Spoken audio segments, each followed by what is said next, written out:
These actions represent significant steps in the federal government's ongoing efforts. Let me address the recent events in Charlotte, North Carolina. The recent death of Keith Lamont Scott in Charlotte is currently under local investigation. We are, of course, aware of the tragic events that resulted in his death, and the Department of Justice and the FBI are currently monitoring that matter.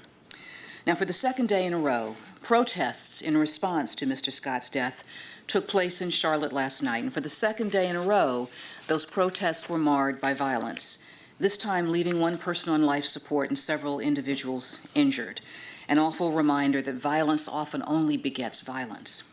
Now, the details of what happened last night are still under review by local authorities, but today, the Department of Justice is sending 4 members of our Community Relations Service to Charlotte. Our Office of Community-Oriented Policing Services has also offered technical assistance and support for crowd mediation to local police. And the local FBI office stands ready to assist local law enforcement as well. Targeting elderly individuals and those in vulnerable financial situations and their activities, the activities we're here to talk about today. I know that these are difficult times, and I know that the events of recent days are painfully unclear and they call out for answers. But I also know that the answer will not be found in the violence of recent days. Let us all seek a peaceful way forward.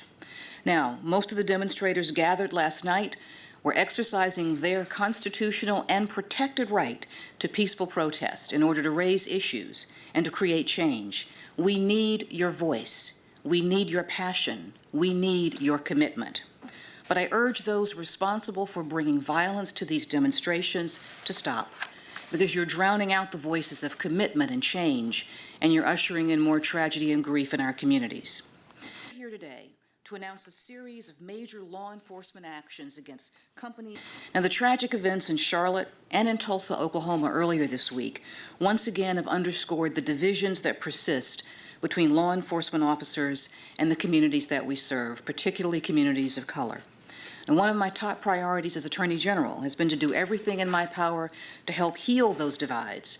And the Department of Justice will continue working tirelessly to protect the rights of all Americans, to give law enforcement the resources they need to do their jobs safely and fairly, to open dialogue, to promote reconciliation, and to reduce violence of all kinds in this country. U.S. victims out of more than $29 million. They include